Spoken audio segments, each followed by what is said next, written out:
to 108 Gates, where we are looking at the energies of the current reading that you are visiting right now, seeing what's coming up, see what questions come up, see what answers come up. Welcome to newbies. Please do, if you like this, the structure that we have and how we look at things, subscribe and hit the bell and see if you want to stay. No commitment required. Stay as long as you like. So, to get into the reading, the current word energy is name. Name.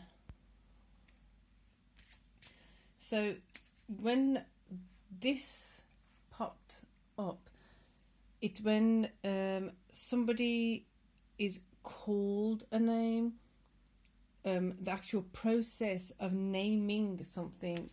And when we name something in the sense of incorrectly, when we have the incorrect name of something, what is the implications of that?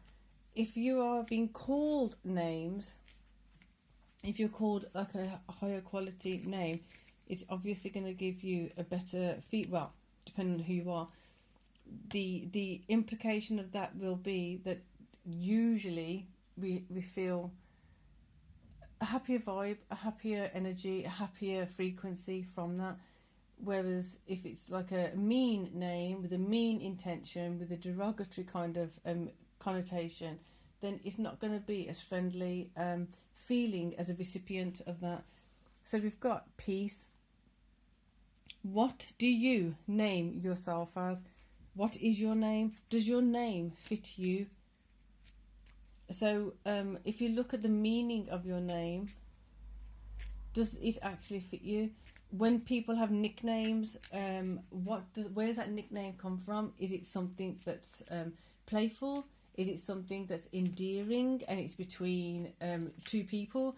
Or is it a nickname that sometimes your friends have one nickname for you and your family has another nickname for you, and then your partner may have a different nickname for you? You may have different nicknames for each other at different times. I know with my little cub, I have different, especially when she was younger, different names would give an indication of what mood I was in the sense of if it was like you got to go and do something, instead of don't shout it or whatever, but use a particular name, so it's kind of like a direct indication of like go and do it now kind of thing, but in a gentle way.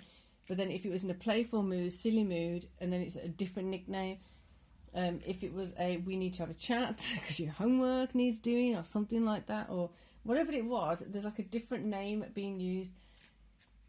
All of them endearing in their own way, but they were kind of indicating of like, this is where we're at. Anyway, so my point is, what names do you give yourself? What names do you give others? What names do others give you? How do you name something? What happens if you incorrectly name something? There's a lot of questions there. There's a lot of things to think about. So, peace. If you bring peace into all of that, are there some names that you call people, or that you are called when there's a sense of disharmony? If you're feeling angry or agitated or annoyed, are there certain names you will call people? Quite a straightforward concept. But what do we do when those things happen? Do we catch ourselves and try and correct it or change it? We could use this as an opportunity to start changing how we refer to ourselves or others, or how others refer to us. Do you ever get annoyed at someone calling you a particular name? Do you tell them so they can stop it? How do they respond? Do they continue to do it to irritate you, to aggravate you, or do they respect you, respect your decision, respect what you're saying, and stop it, or at least make an effort to try and stop it? A lot to be said in the name. Endurance. Hold on, you can do this. So from that, I'm getting the name. Either way, you want to be able to be calling people names from a peaceful place, because you do not unless you like it. Don't want to be agitated. You don't want to be irritated to the point that you're pushed to call someone a certain name, or you feel pushed to. Therefore, taking responsibility of like, right, I went to the edge, I got to that point, and I referred to someone with a particular name because of how I was feeling, because of frustration, because of. Therefore, that is your indicator of where you can take some responsibility of how you respond to things, how you react to things, how you can improve certain ways you communicate with others or yourself. Are you communicating with yourself in that way? I've heard many people call themselves certain things at different times. It's like, for example, if someone does something really good and they go, way to go, so-and-so, or whatever. Or they kind of talk when speaking in third person to self, things like that. I've also heard, I'm sure you all have at some point, someone speaking to themselves with such harsh language and derogatory words that it's actually hurtful to hear that person speaking to themselves in that manner. And you wonder what is going on for someone to speak to themselves with such vile and aggressive language and names. So there's a lot to this name thing. Are there certain names that if you're called it, you know you're in, like with your parents or something, they call you a particular name, you know, okay, something's going on here. Watch yourself. Or you're called a different name, and then you know, oh, okay, everything's you missed being called that name, and it brings back happy, nice, fluffy, comforting, nurturing, loving memories. So name, ownership of that. Do you wish you had a different name? Do you have a different sense of identity when you're being called a different name, or when you call yourself a different name? Does your identity shift and change? Does it need to shift and change? Do you want it to shift and change? Is it shifting and changing too much? All the questions. So in that process, as long as you come back to the peaceful place from asking the questions, then it's a matter of endurance, sustaining it and keeping it. For example, if someone's having a pseudonym, or they have like a pen name, then they may have that pen name specifically as an author for the duration of their career as an author. Endurance. So if you don't like a certain name being referred to, or don't like being called a certain name, it's about endurance and making sure that you're not. Keep reminding that person, or there's ultimatum. Like, if you keep calling me that, there has to be some boundary, there has to be some consequence, there has to be some acknowledgement of it's disrespecting you. Or the other way around, are you disrespecting someone when they're saying, don't call me that please, and you do it anyway?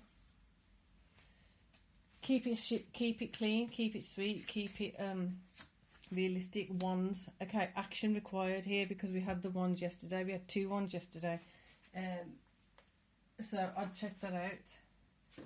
What action is required? Start shifting and changing what you're being called, what you're calling yourself now. Masaru Emoto, talk about him a lot. The scientist who does the energy of words experiments. Check it out. Knight of Cups. Need to carry the action forward with love. Need to carry the action forward with a compassion for self. Need to carry the action forward to make sure you're protecting yourself. It's not just a matter of physical harm. Like, names can hurt a lot. Names can also comfort a lot. Like, I just referred to my own child as little cub earlier. There's certain times when I'm feeling a certain connection with my child. It feels like my baby, a little cub. There's a particular kind of energy that's in that name when I refer to my child as a cub.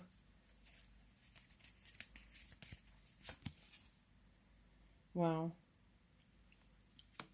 6 of Swords. Leaving behind conflict, leaving behind despair, anguish, frustration. This is going to ask for quite a commitment from self. Regardless of what you refer to yourself as, it's going to require commitment, because when you call something or someone a name, it becomes habit, doesn't it? It's like a habit that has to be broken. It has to be shifted and changed, but it doesn't automatically just happen on some level. It has to be brought in. 8 of Cups. So going away from something, coming towards something, leaving it behind, but in a different way to the 6 of Swords. There's certain things emotionally that are going to be tugged and pulled, and I think that's where the endurance is required. If you are, I'm going to say triggered, but that's not the exact word. If you're stimulated, or you're drawn to think about something, remember something, focus on something, emotionally provoked to react in a particular way, that needs looking at and see where it happened before, how it's happened in different ways. Maybe there's slight differences. If it's happened in similar ways but not exactly the same, similar, not the same, look at the differences in, like, okay, it happens with that person in that way, it happens with that person in that way. What are the similarities and what are the differences? That's going to give you an indication of where things have to change for self, how things can be improved by self, how you can refine this process within yourself. Get the name you feel happy with. So with that, that's a lot to think about. There's a lot of energy in there, and we're in Aries. First, identity of self, identity in relation to the world in relation to you. Here we go. Peace and love.